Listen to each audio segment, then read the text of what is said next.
Once upon a time, in a crowded city filled with noise and rush, there lived a 27-year-old young man named Daniel. Daniel worked very hard. He woke up early. He stayed late at work. He did everything his bosses asked. But no matter how hard he tried, he felt like he was running in place. He was always tired, always stressed, always worried about money. Every morning, Daniel would wake up with his heart already racing. Before his feet even touched the floor, his mind was flooded with problems. Bills to pay, deadlines to meet, mistakes from yesterday, fears about tomorrow. His mornings felt like chaos, and that chaos followed him throughout the day. He watched other people succeed. He read about billionaires and their empires. He wondered, what do they know that I don't? What secret do they have that I am missing? He tried copying their habits. He tried waking up earlier. He tried reading books. He tried working even harder. But nothing changed. He still felt stuck. Still felt small. Still felt like success was a door that would never open for him. One evening, Daniel was sitting in a small coffee shop, looking tired and defeated. At the next table sat an elderly man with silver hair and calm eyes. He was dressed simply, but there was something powerful about his presence. He seemed completely at peace, like the noise of the city could not touch him. The old man noticed Daniel's troubled face. He smiled gently and said, "Young man, you look like someone carrying the weight of the world on his shoulders." Daniel sighed. "I feel like I am. I work so hard, but I never get ahead. I wake up stressed and go to bed stressed. I don't know what I am doing wrong." The old man nodded slowly. "May I sit with you for a moment? I think I might be able to help." Daniel was surprised, but agreed. The old man moved to his table and sat down quietly. "What do you do for a living?" Daniel asked. The old man smiled. "I built a few companies in my time. Some people would call me successful, but I did not always feel this way. When I was your age, I was exactly like you, rushing, worrying, burning myself out." Daniel leaned forward. "So what changed? What did you do differently?" The old man took a slow sip of his tea. "I learned a simple trick. A 5-minute practice that I do every single morning. It changed everything for me, and I have taught it to many people over the years. Some of them went on to build empires. Others found peace they had never known. The trick is the same." Daniel's eyes widened. 5 minutes. "That's all. Please, teach me." The old man reached into his bag and pulled out a small, plain notebook and a pen. He placed them on the table in front of Daniel. "Tomorrow morning," he said, "before you check your phone, before you think about your problems, before you do anything else, so I want you to sit in silence for 5 minutes and do this exercise." He opened the notebook to a blank page and drew 3 simple sections. In the first section, you will write 3 things you are grateful for. Not big things, small things. The warmth of your blanket, the breath in your lungs, the fact that you woke up at all. He pointed to the second section. Here, you will write 1 thing that would make today great. Not 10 things, just 1. Something within your control. Something possible. He pointed to the third section. And here, you will write 1 sentence an affirmation. A statement about who you are becoming, not who you were yesterday. Who you are growing into. Daniel looked at the notebook. It seemed too simple. "That's it. That's the secret billionaires use." The old man smiled. "Do not be fooled by simplicity. The most powerful things in life are often the simplest. But here is the key. You must do it every single morning. Not sometimes. Not when you feel like it. Every single day. For at least 30 days. Can you commit to that?" Daniel nodded slowly. I can try. Do not try, the old man said firmly but kindly. Decide. There is a difference. Daniel took a deep breath. I will do it, I decide. The old man smiled warmly. Good. I will meet you here in 30 days. Tell me what has changed. They shook hands, and the old man left. Daniel held the notebook in his hands, still unsure if something so simple could really work. But the next morning, he did it. He woke up, and instead of reaching for his phone, he sat on the edge of his bed. He opened the notebook, and he wrote, grateful for the quiet of early morning, the coffee waiting for me, another chance to try again. What would make today great? Finishing one project at work without distractions. Affirmation, I am becoming someone who is calm under pressure. It took only 5 minutes. But when Daniel stood up, something felt different. His mind was quieter. He felt a small sense of direction. The chaos was still there, but it was further away, like it could not touch him as easily. He did it again the next day, and the next, and the next. The first week felt strange. He did not see big changes. He still felt stressed at work. But he noticed something small. He was reacting differently. When a problem came, he did not panic as quickly. He remembered his affirmation.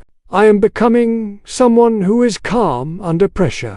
By the second week, his co-workers noticed something. One of them asked, You seem different lately. More focused. What's going on? Daniel just smiled. He did not know how to explain it. By the third week, Daniel realized something powerful. Every morning, he was training his mind before the world could attack it. He was filling his thoughts with gratitude, direction, and identity. By the time problems came, his mind was already strong. It was like building a wall before the storm, instead of trying to build it during the storm. By the fourth week, Daniel felt like a different person. Not because his problems had disappeared, they had not, but his relationship with his problems had changed. He was no longer controlled by fear.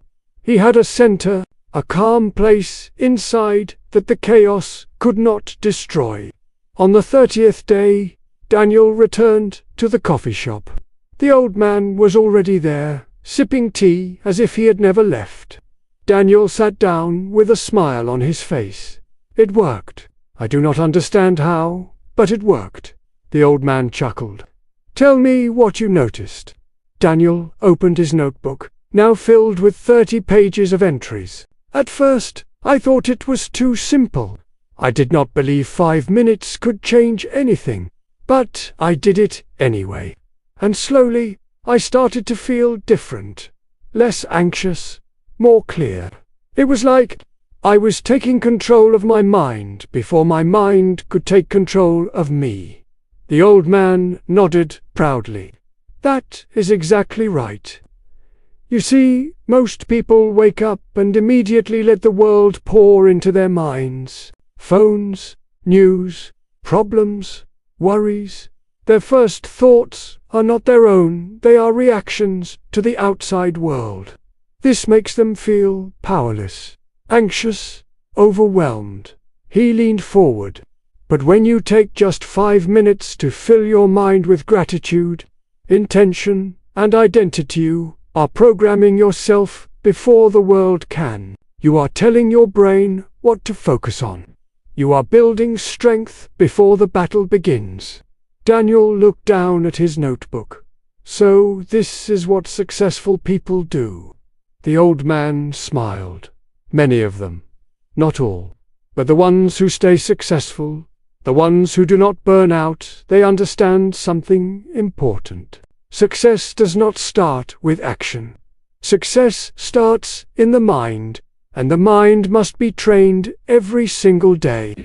5 minutes is enough to plant the right seeds, but you must plant them every morning. Daniel was quiet for a moment. Then he asked, Why did you help me that day? You did not know me." The old man looked out the window. "Because someone helped me once. When I was young, lost, and burning out, a mentor gave me the same notebook, the same practice. It changed my life. I promised myself that I would pass it on whenever I saw someone who needed it." He turned back to Daniel. "Now it is yours, and one day you will pass it on too." Daniel felt emotion rise in his chest. He understood now. This was not just about success. It was about breaking a cycle. It was about waking up each day and choosing to build a mind of strength instead of letting the world tear it down. He looked at the notebook in his hands, something so small, yet so powerful. "Thank you," Daniel said quietly. "I will not forget this. And one day, I will help someone else the way you helped me." The old man stood up and placed a gentle hand on Daniel's shoulder. "That is the real secret, young man. Success is not just about what you achieve. It is about who you become, who you help along the way." He smiled one last time and walked out of the coffee shop. Daniel watched him go, feeling a calm strength inside himself that had not been there before. From that day on, Daniel never missed a morning. 5 minutes. Gratitude. Intention. Identity. 3 small sections in a simple notebook. The world still had chaos. Problems still came. But Daniel had a wall now. A center. A practice that kept his mind clear and his heart strong. Months later, Daniel got a promotion. A year later, he started his own business. People asked him what his secret was. He would smile and say, 5 minutes every morning. That is where it all begins. So, my friend, if you are watching this and you feel like Daniel once did, overwhelmed, stuck, wondering what successful people know that you don't hear is the truth. They are not smarter than you. They are not luckier than you. They have simply learned to train their minds before the world can attack them. And you can do the same. Tomorrow morning, before you check your phone, sit in silence for 5 minutes. Write 3 things you are grateful for. Write 1 thing that would make today great. Write 1 affirmation about who you are becoming. Do it for 30 days. Not because someone told you to, but because you have decided to take control of your mind. This is not just a trick. It is a transformation. It is 5 minutes that can change your entire life. The sun rose gently over the city. People rushed past, lost in their phones, lost in their worries. But somewhere, a young man sat quietly by a window, notebook in hand, building a mind of strength before the world could wake up. He was no longer running in place. He was finally moving forward. If this story touched your heart, please give it a like and share it with someone who needs to hear this message. Subscribe to Smart Scent for more powerful stories that will change the way you see yourself and the world. Thank you for being here. Your 5 minutes start tomorrow. See you in the next story.